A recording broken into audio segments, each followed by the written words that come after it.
nobody. It's Romania Black, and we're on episode 2 of the Brighton arc of Link Click, and I'm very thankful for Reiki over on Patreon getting me this episode. I feel like this should work out pretty well, knock on wood, that we can get to these episodes weekly for the 6 weeks that we have them. I full on, when I pulled this episode up and saw it was only 23 minutes, I'm not gonna lie to you all, I breathed a little bit of a sigh of relief. Not because I'm sad that it's not an hour long. Last week was crazy and amazing, but also last week was a doozy. And whenever they're really long episodes, my biggest fear is that I'm going to tire out in the discussion and not be able to give it like my full attention. 23 minutes is enough time. You can get a lot of discussion out of 23 minutes. You've seen some of my discussions on this channel. You can get a lot out of 23 minutes. And usually an hour is like almost sensory overload. And last week was just, I think it helped last week that it was very two distinct episodes that you could tell they just put together to be one. Now, that means that I full on expect, since this originally was an 8-episode series, of course, that they're going to combine the last 2 episodes together. And then go that route, which is fine. So episode 6 might be an hour long too. We'll wait and see. Maybe it won't be. Maybe it'll be 45 minutes. Maybe it'll be 10 minutes. Who knows? But I still have on Whiteboard Coon everything that went on last week because I wanted to watch this episode before erasing it because I was like, oh my God. And yeah, lots of things going on, right? Lots of mystery. Liu Guang is going back in the past to try and find some way to alter the future. He's committing the cardinal sin, and the Sunset Time Troop decides that he must pay for the consequences. And I don't know where this is going, because clearly what I don't know is that it doesn't seem like Liu Guang knows about the redheaded person, because presumably they even shot Liu Guang, as far as we can tell. But presumably he knows about the redhead. He knows about Liu Xiao, I think, from season 2. I can't quite remember. He doesn't know about the other 2 that we know of yet, the blonde man and the blonde woman. But he knows about Liu Min, and we know about Li Tianchen and all that. So what we don't know, and Link Click sometimes pulls off these little twists, like, has Liu Guang known all along and he's going back to try to to try to alter things? Because it seems like Liu Xiao has set things in motion to get to Cheng Xiaoshi dying because of his involvement with Liu Min and Emma and all that. But we don't know yet, as the audience, to what extent Liu Guang knows about this. We're having a season 3, supposedly. So what is this? Is this Bridon arc just supposed to set up the 4 Sunset Time Troop people and get all that prepared for season 3? It's a lot. It's a lot. But I'm super excited, and we still don't know the client that gave them Emma. There's a lot of things on that Whiteboard Coon from last week that's just sitting off screen here that we don't know about. Brighton. We got a lot of questions that need answers. What we do know from last week is that this season's going to break our hearts and crush our souls and spirits. But I just, oh my God, Link Click, why do you do this? Why do you set this up to have us the maximum amount of tragedy and build it all up? Why would you do that? Why? I don't know. But anyway, we're not going to waste any more time. I'm super excited for this episode. I want to know what we're doing next. Last week was a pretty definitive end with helping with the Comic-Con and all that. So I'm very curious to see what we're going to have come out of this episode. So yeah. Thank you for watching with me. I hope that you do the typical like, subscribe, comment, especially comment, because I love hearing your comments about this. And the one thing is, since I am recording these as they come out, as the episodes come out, I feel like the good news is I can pretty much avoid spoilers unless it's outside spoilers because of the promotional material. Don't tell me about the promotional material. As I said, I'm going to get to that at the end of this season and do a thing on that. But in the meantime, we're going to start episode 2, technically episode 3, of Link Click Bridon arc. And we're going to do that here in 3, 2, 1. And I'll see you all on the other side.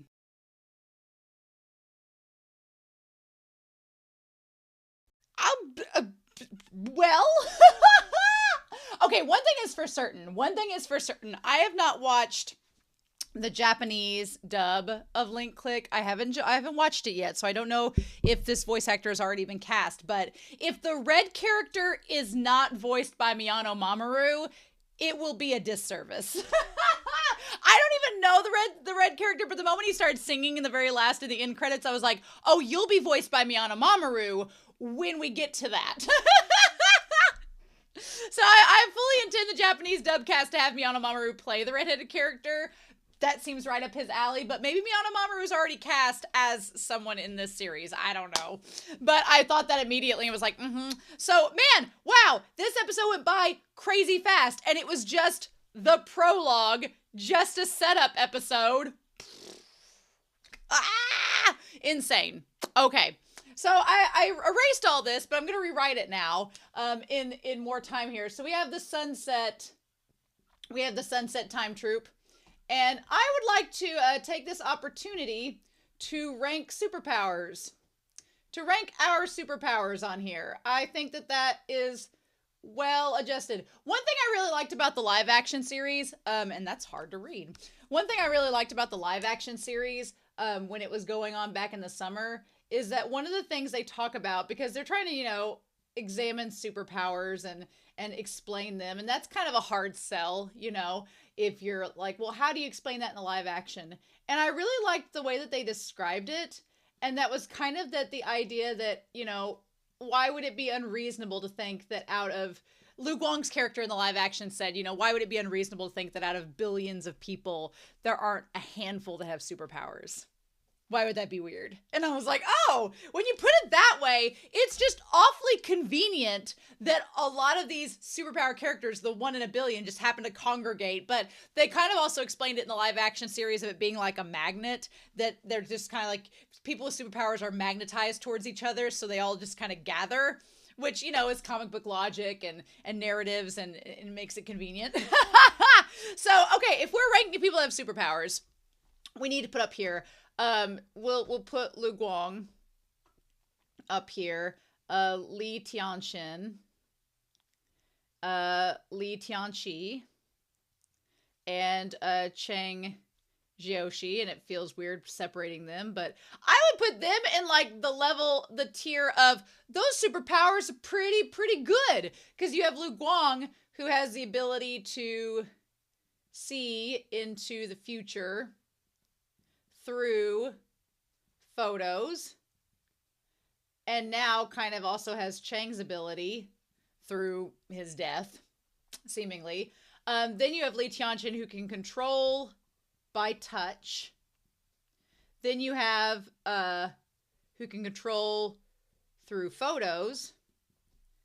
And then you have Cheng, who can relive moments through photos. So they're all kind of connective powers in a way. And now we have to add to this Liu Xiao, who can detect heartbeats. Who can detect heartbeats for lies. Which is a very straightforward ability. Very straightforward. I'm like, oh, okay. Which the idea that these powers are connected to memory, they're connected to your heart, they're connected to your power, like the idea of touch and sensuality and all this connected together. Sure. Then we still have the redhead and we still have the blonde woman that I'm fairly sure both have abilities. Now the blonde man, whether he has an ability or not, I'm going to put in a question mark because I don't know. I feel like he could be related to the blonde woman or not. I don't know. The thing that's striking to me so far about Liu Xiao, a couple things stand out with this ability coming to light. One is the fact that no wonder he doesn't care for his family because he's grown up. If he's grown up with this ability, then he has been able to tell from an early age when his parents are lying to him and when his brother is lying to him. And what's worse, he could probably tell when they're not lying to him. So if he thought that his brother was lying about not liking him or something, and Liu Man's like, no, I hate you, and there was no detection of his heart rate elevating, then Liu Xiao would be like, oh, okay. So also it explains why Liu Xiao kind of is arrogant, because he would know if somebody around him, if their heart rate elevates, he knows that they're probably lying to him. So there is kind of a sense of, I'm not afraid because I know when I'm being lied to and I know when I'm in a pickle situation.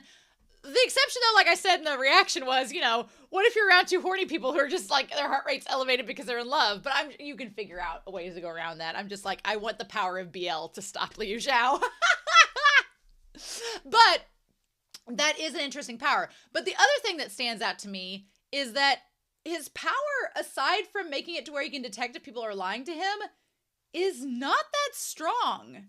It's not connected to memories. It's not connected to photos. It's not connected to time travel. It's just a power. So either he inherits a power alongside the power of the heartbeat from someone else, or the reason why he is connecting himself to people like Li Tianqin, to possibly the redhead, presumably, and the others, is because Liu Xiao knows his power is not that great, but it's good enough that he can use it around others who have stronger powers and get them on his side and basically make them part of his elite team. You're part of my elite employees. Like, he basically goes that route, which makes a lot more sense now. And he could find a way to have an upper hand against Li Tianqin and such because of his ability.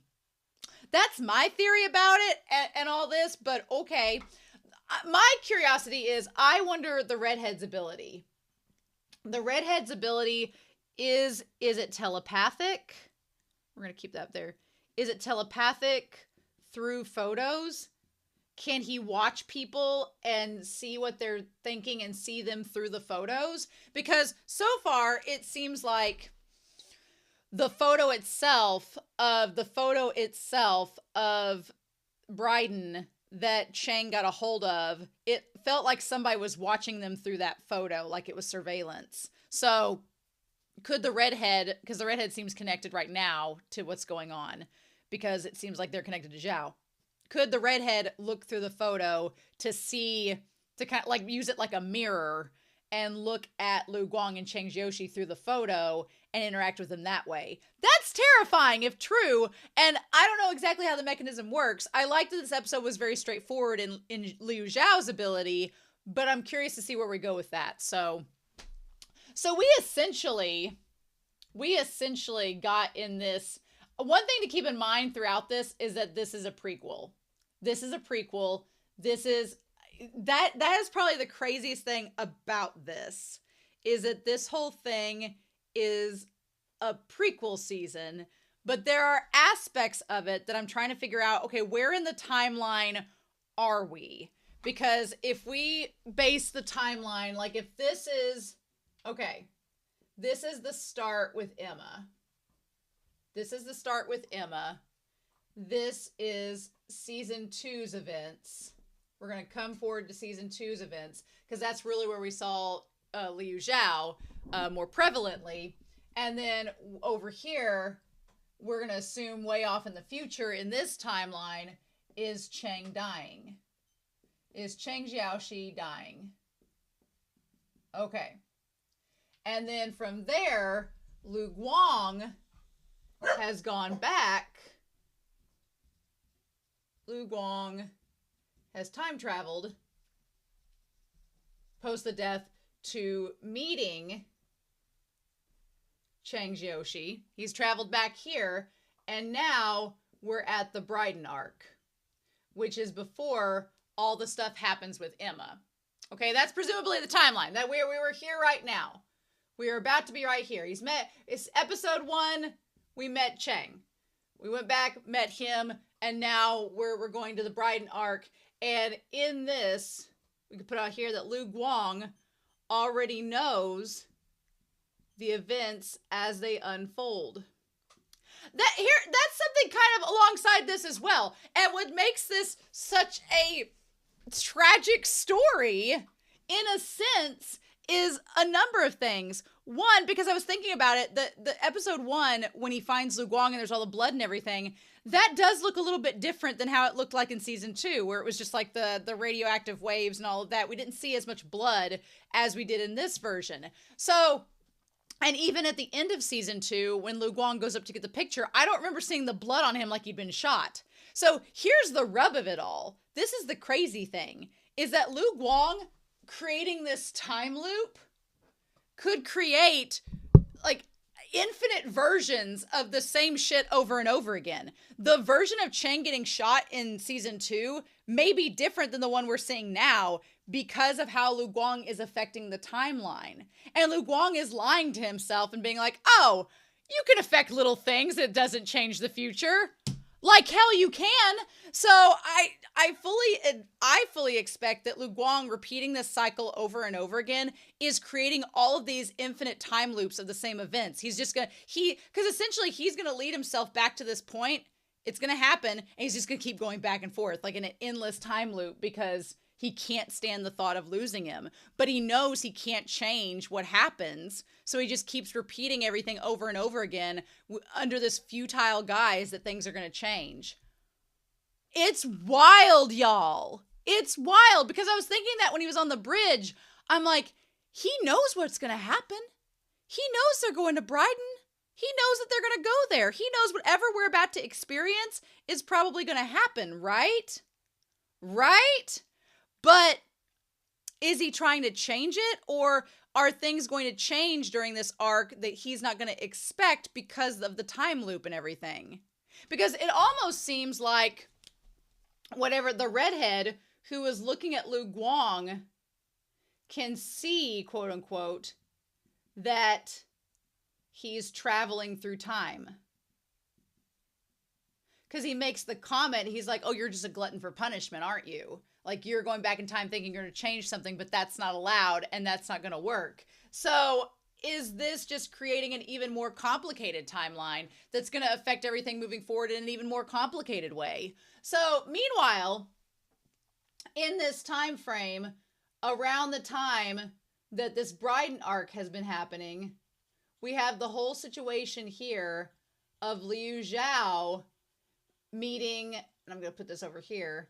We have him meeting Zhang, old Uncle Zhang, and exposing him and exposing his fraud, which we'll talk about in here, which we're going to talk about in a sense. Okay.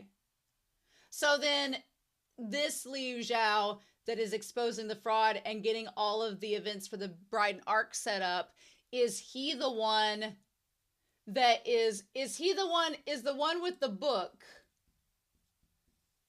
the same timeline as him, or is the one with the book that we saw at the end of episode 1 one from the future that was setting up things to happen in the past?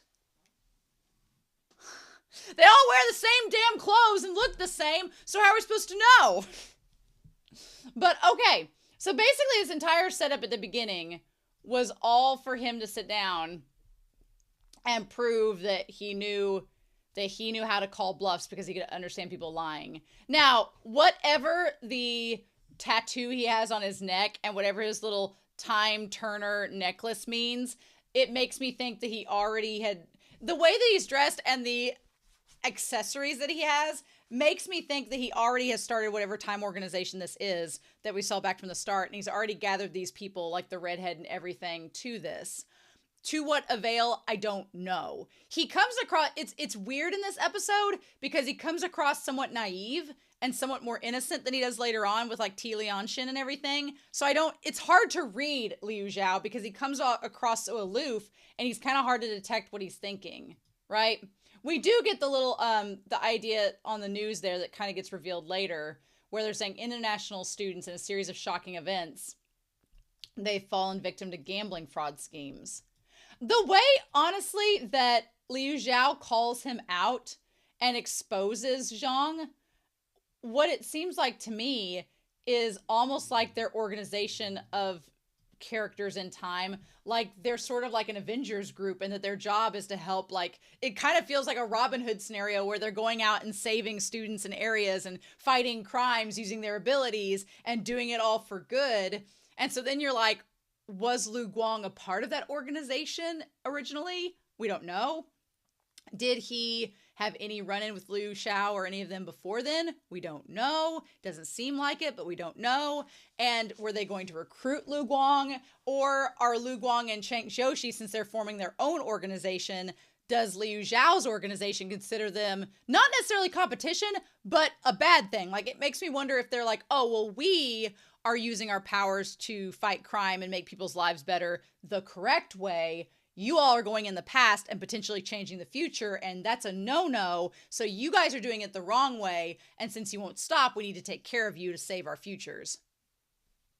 Because essentially, like we talked about last episode, the events of Emma and the fact that Liu Guang, it almost makes me wonder if Liu Guang and Cheng Xiaoshi getting involved in this situation, if that was set up as a no-no, you can't do that, and they were exposed to Liu Xiao's group, and that's when they decided, oh no, we have to get rid of these two. They're not doing things the correct way, and they could cause a lot of problems.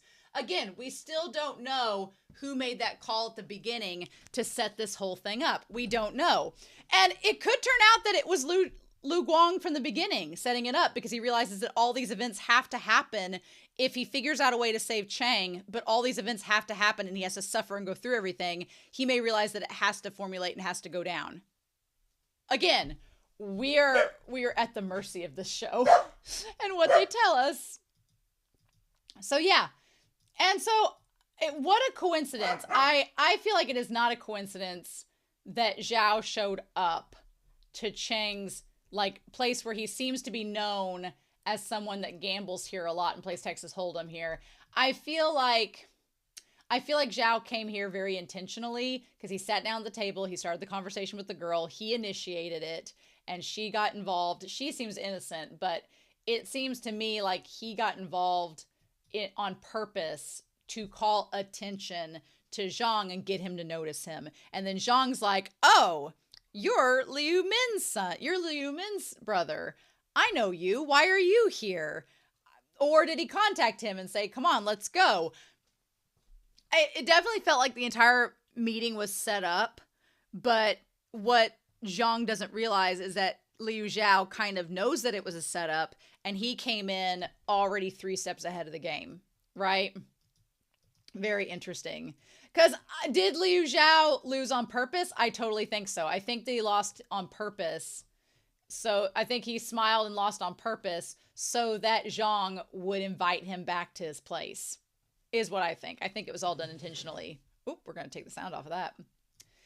Because then it shows the next scene, he's literally washing his hands of the business, right? He's literally washing his hands of the performance that he put on to get Zhang saying, oh, you're just like your dad. You're stubborn. And he's like, oh, you knew Boss Liu? He walked in there knowing that, I'm sure. And he's like, oh, I'm familiar with your brother Liu Min when he was a kid, but he didn't mention you. And I was like, Yeah, there seems to be a lot. The fact that nobody was happy when Liu Min died or nobody was sad, I was like, yikes. So he says we're not particularly close, which seems like understatement of the century. And that's when he says, well, every family's got their own mess. Also understatement of the century.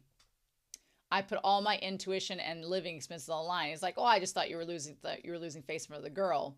Again, also Liu Xiao saying that he put all of his living expenses and stuff on the line. I'm like, you knew exactly what was going on. You knew exactly that Zhang was going to take you back to his place.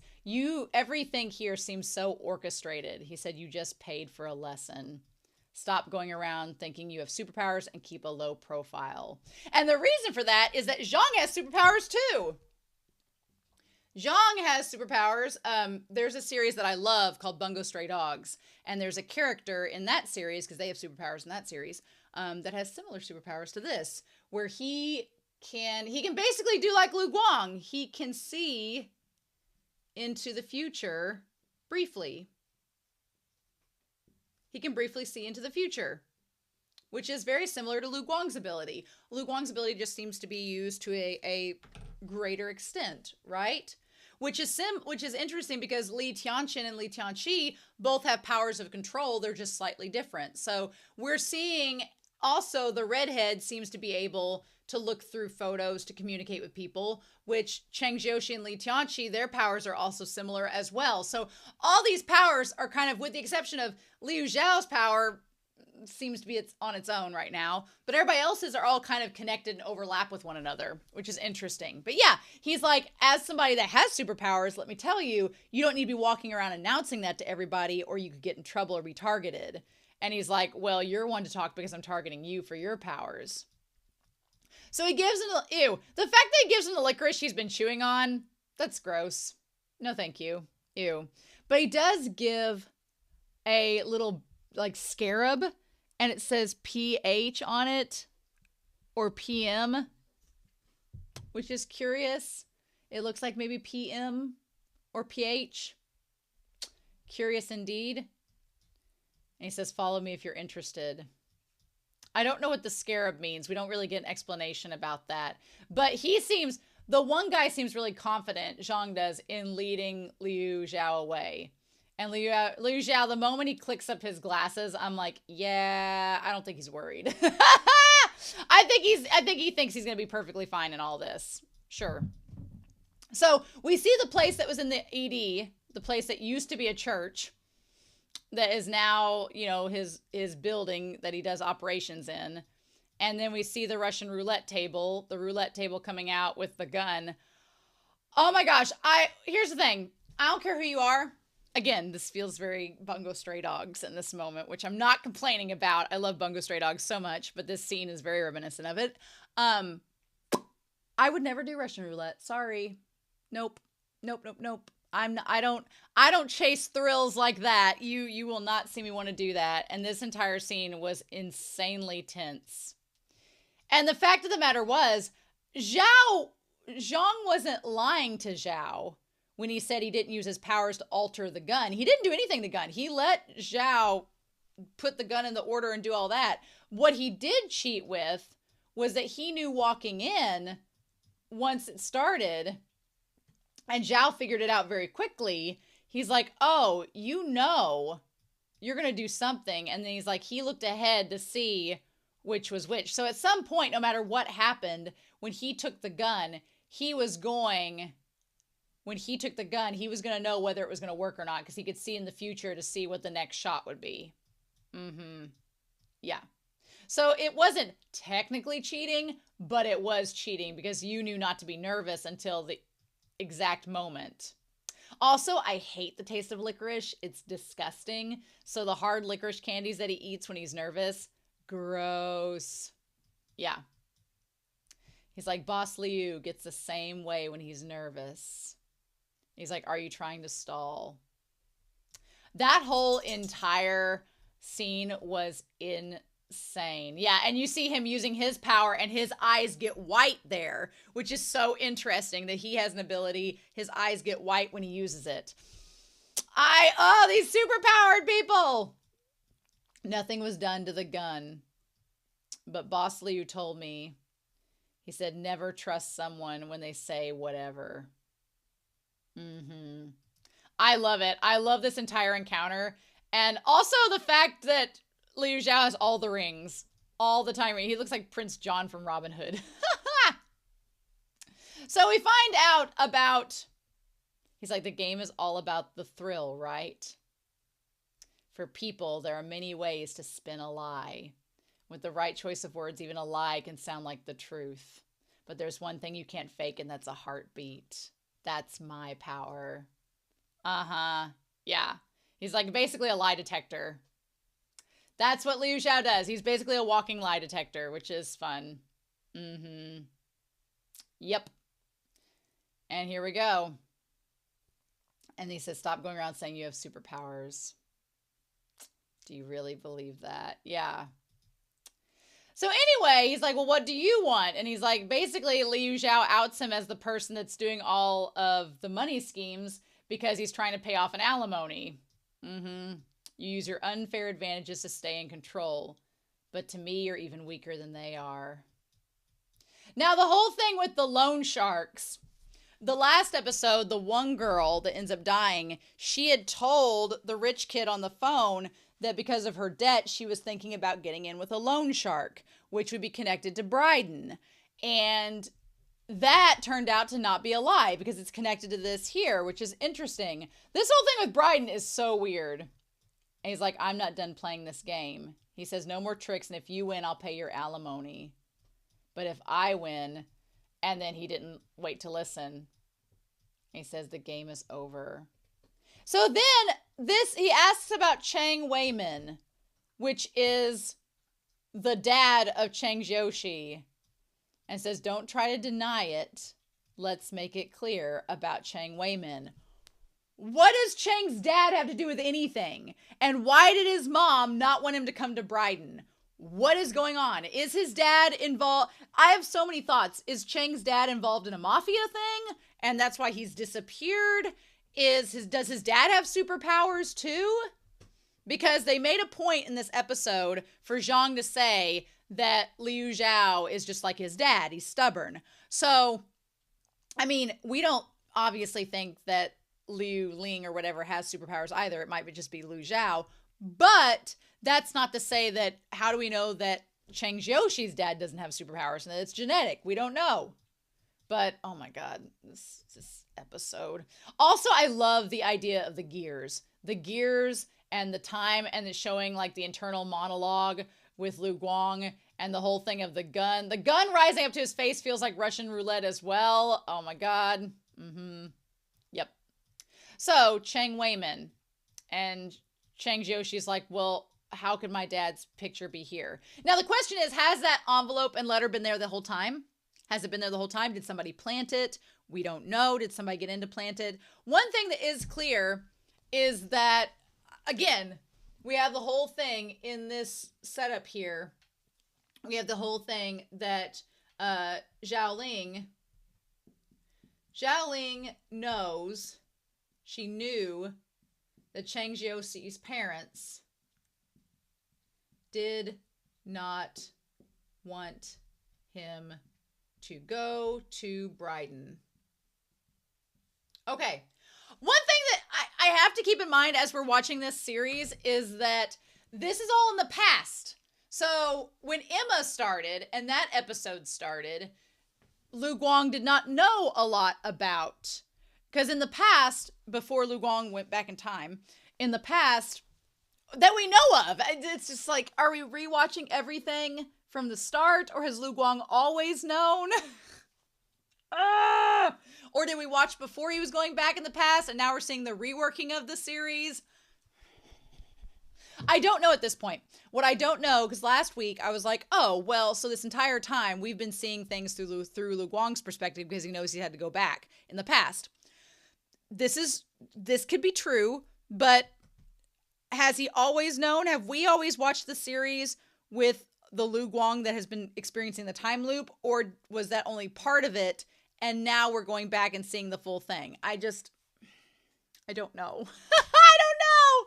But the fact of the matter is, in season 1, Cheng Xiaoshi had not shared about his parents in the earthquake. That part had not been revealed, that his parents disappeared after the earthquake and it severely affected him. So that part, or did Lu Guang already know and that's why he didn't ask him about it? And didn't think that it would affect him as much as it did at the time. These are all important questions. But here, it makes sense Lu Guang already knows what's happened in the future with Emma and with the earthquake, so he doesn't have to ask Cheng. Cheng can just reveal that. They're also, going back to this arc here, there feels to be so much more of a camaraderie and warmth to him and Cheng's relationship, because Lu Guang knows that he has to cherish these moments. There's so much more warmth than there was originally in the series, so I don't think that's a retcon. I just think it's the product of the arc. But seeing Xiaoling be so adamant about not letting Cheng go to Brighton is something that I was not expecting in this episode. Although, Cheng hiding behind Lu Guang and winking at him and everything, this series is trying to kill me, y'all. It's trying to kill me. And Lu Guang accepts all of this because he just wants Cheng to be near him again. So, oh my God. I was not ready for a Lu Guang that caters very hardcore to Cheng Xiaoshi, and here we are.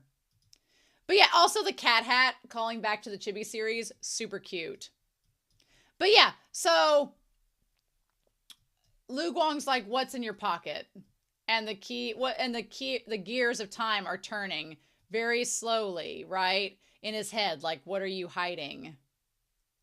Now, in this moment, there's the picture in his pocket, and he says, Lu Guang, and he says, is it true? And then we see the screen change Is it true that no matter what the photo is, you can see what will happen in the next 12 hours? And he says, yes. And he says, could you check this one for me? And then he says, is it? And that's when their phones go off. To me, because that happened last episode too, where we had that little like break where it was fuzzy. To me, that makes me think that someone is peering into the mind of Lu Guang. Somebody is peering into what he's seeing, peering into that moment, or using the photo in Cheng's hand as surveillance to watch them both. And I wonder if that's the redhead's ability, is to be able to watch through surveillance through a photo. He can see what other people, he can use photos as mirrors and see what's going on in a moment to know exactly when to send. Because right at that point, that's right when the text sends about the Brighton arc. And that seems like too much of a coincidence to not be tied to, and for it to be to both of their phones. It seems weird. And even Lu Guang was like, I didn't anticipate this happening. And they're like, what is it? And that's when it says severe fraud arrest in Brighton. Zhang and his associates were gambling in a bar and tricked many international students into joining. And he said there was a fraud ring arrest in Brighton. And then the building is the one that's in the photo. And Cheng's like, what is it? And then he was going to ask Lu Guang to check the photo, and he says nothing. So to me, that makes it seem like the redhead and Liu Xiao are trying to lure them to Brighton to make things happen that were originally maybe not going to happen if he'd checked the photo. So then it brings into question, like, has this always been the case? Was it always going to happen? Lu Guang seemed kind of surprised by the text messages, but was them being lured to Brighton always a thing that was going to happen? Or is this new and didn't happen in the past? And at this point, there's so many possible timelines. How are we to know? And then he says, let's talk later. And Lu Guang seemed really surprised by that. Like, oh, this didn't happen in the original timeline. What's the deal? Huh. And that's when he pulls up the photo and is curious about it. And Lu Guang's like, okay, well, what do we do about this? And he biting his finger like, well, because he's like, okay, Brighton is the arc that is tied to all of this and time moving forward. And Brighton is the arc tied that's going to lead to Cheng's demise. So what do I do about this? Also, the fact that it's all red strings of fate tied together. Shut up. Shut up. And of course, Lu Guang would be like, well, the only way to prevent this from going completely south is if I go with him. So yeah, also want to point out that when they do the welcome home, the welcome party for Lu Guang joining the studio, it's mirroring the welcome party, except Lu Guang is in Cheng Xiaoshi's seat, and Cheng Xiaoshi and Zhao Ling have switched spots. Just saying. Just saying. The similarities are there. And so then that's when the phone, they're like, oh, eat up, don't be shy, this is all for you. And that's when it says Brighton police succeeded in arresting Zhang, who committed extreme fraud. And she's like, put down your phone while we're eating. Zhang has committed defrauded victims over years. And he says, I'm reading up on Brighton. And that's when Zhao Ling is like, we don't talk about Brighton. We don't talk about Bruno. We don't talk about Brighton. She's like, why are you interested in that place? And he's like, I'm taking a trip there next week. And she's like, no. And the thing about it is, he was going to take a trip there and not tell anybody. But she is like, no, she knows that there's something going on. And that's when she looks back and sees the door open and says, don't go. And she's like, don't refuse me. Tell me why you want to go there. And that's when he talks about the photo. I'm glad he brings the photo up. He says, my dad sent it to me, I suppose. He may be in Brighton. And he's like, I finally got a clue, so I have to go there. And she's like, no, you can't. And she says, yes, I do know, and that's why I can't let you go. She's like, I know you're reckless, and girl ain't wrong. Girl ain't wrong. Cheng Xiaoshi is very reckless. No. She's like, you're going to cause a mess if you go. And he's like, I'm not a kid, you know. And she's like, oh, yeah, yeah, sure you aren't. And that's why, okay. And then that's when she says that she didn't want to say it, but she said Aunt Zhao doesn't want you to go there. Which the Aunt Zhao is her aunt and his mom. And she said it to make him stop. Because he says, what are you talking about? And then Lu Guang is like, when did this come out? What is going on here? So I'm so curious at this point if the photo was planted and this Brighton arc wasn't even supposed to happen and now it's happening, or to prevent the whole, maybe this Brighton thing wasn't originally supposed to happen and Lu Guang found out about it later. Maybe this whole thing has been orchestrated by Liu Xiao and all of this in an attempt to prevent the Emma thing from even happening, so that it will save his brother and stop all these other events if they just destroy them back at the Brighton arc. You tell me. You tell me, show. But she basically reveals that in the past, and I love that she grabs her skirt as she's telling him. And she says, before your mom left back then, before they disappeared, she came to see my dad. She says, the kid's still young. She says, don't try to stop me. If you really care about him, promise me one thing. Never, never let him come to Brighton. So again, we don't know about the earthquake. We don't know how that's connected to this. We don't know what their deal is about Brighton. And if they've been there the whole time. And why didn't you ever tell me about this? And she's like, well, because you would overreact like you're doing now, essentially. Because she's like, I knew you'd overreact, so I didn't want to tell you. And Cheng handles it better than I thought he would. He just leaves and says, I need to go off alone, which I will say one thing. In the live action, they do a really good job of doing this too. Like whenever Cheng Xiaoshi wants to be alone, he just goes off and does his own thing. And she's like, what do I do? And I like Lu Guang kind of comforts her in that moment, which is nice. But yeah. And then we have this nice It's a Wonderful Life shot. Cheng Xiaoshi's animated so well in this episode. When he looks back and is looking over the bridge, oh, my heart sank. And he's like, I'm sorry I ruined your welcome party.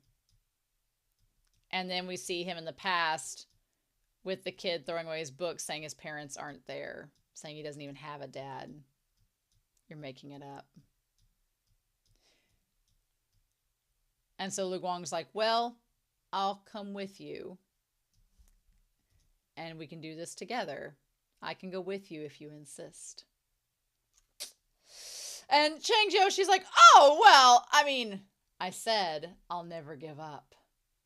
Oh my God, shut up. And then this whole scene here where he like ruffles his hair and everything. Oh, the Lu Guang before coming into the past would not have accepted this. Now Lu Guang is like, I will accept your head pats. I will accept your hand around my shoulder. Everything. We'll make this work out where Xiaoling won't realize that we're gone. We could pull a fast one and sneak out first and deal with the rest later. But then we see Lu Guang drowning in, again, tying back to the OP and everything from season 1 and season 2. Show you are insane. Show you are insane. With the photos, and now instead of Cheng Xiaoshi drowning in the water with the photos, it's Lu Guang. Are you joking? Are you kidding? Just, oh my God. This series is incredible, and I'm so sucked in every week. But yeah, so there's all these pictures. The pictures setting up everything of all of them, correct? And he's like, what? And that's when the redhead says, oh, what? Want more punishment? Oh my God, he's terrifying. Nope, I'm more scared of the redhead than I am of Liu Xiao. More scared of him entirely. And he has the red eye ability. Everybody with the red eye ability, like Li Tianchen, not to be trusted. Not to be trusted. Nope. Nope. Mm-mm. Mm-mm. I don't know what we do with that. I don't know what we do with that. So everything's set up here and he's like, oh, you shouldn't eat that stuff. Him just talking in his sleep. And then Lu Guang stares back at the hand that's had the blood on it, being like, okay, what do we do now? And he says, it's fine. He said, it's fine. And then, oh my God, all the strings of fate around the clock. Him saying, even if the past has been changed a little bit, everything's under control. And the whole damn clock with the Brighton on it. all the red strings of fate keeping the clock from moving, that Brighton is the one thing that is going to cause the wheels of fate to be pushed. Basically, Brighton is the one event that's going to cause everything to go into motion. And Lu Guang knows that because he's experienced it, I'm assuming now. But he's like, it's fine. He's like, everything will be fine this time. We must succeed. I'm like, oh, so basically things in the past with Brighton didn't work out. And they just got back. They got back to South Korea. They got back and everything was fine. Or they got to China, not South Korea. What am I thinking of? But they got back to China and everything was fine. They just ignored the fact that they failed their mission and then went about their business. And then the events of Emma and everything happened. Sure. Sure, Jan. Sure, Jan. Okay. Okay. Sure beans. Oh my God. And then, yeah, we have the ED.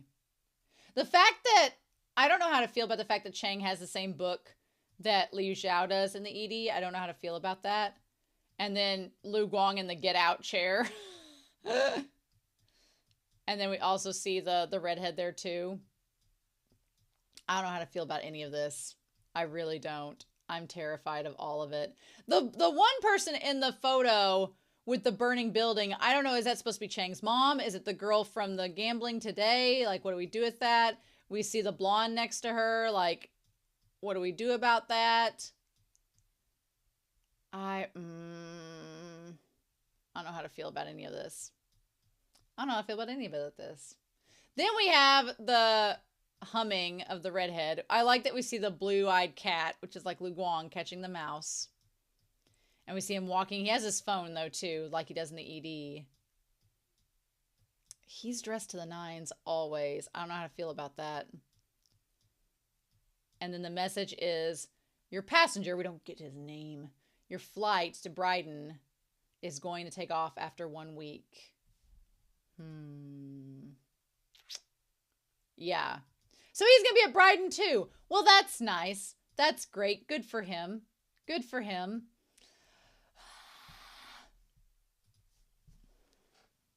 So as far as we know,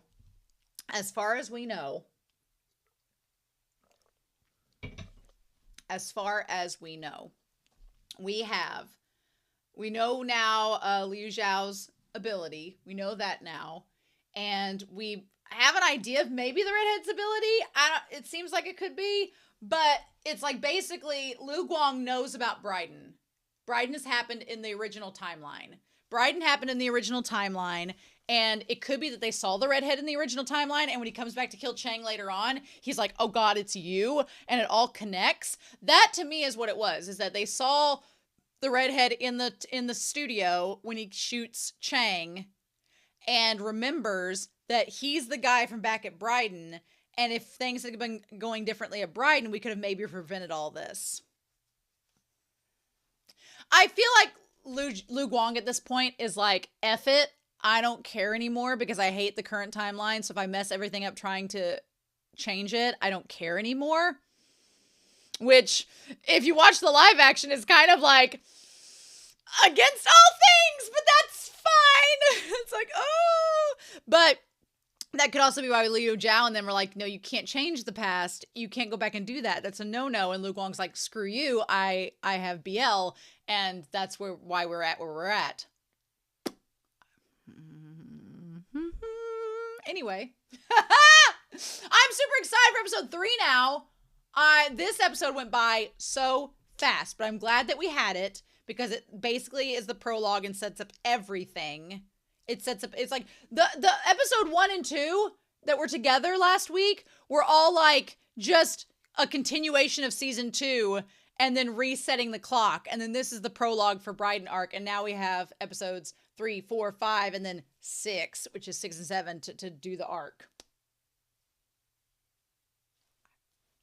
Okay. Sure beans.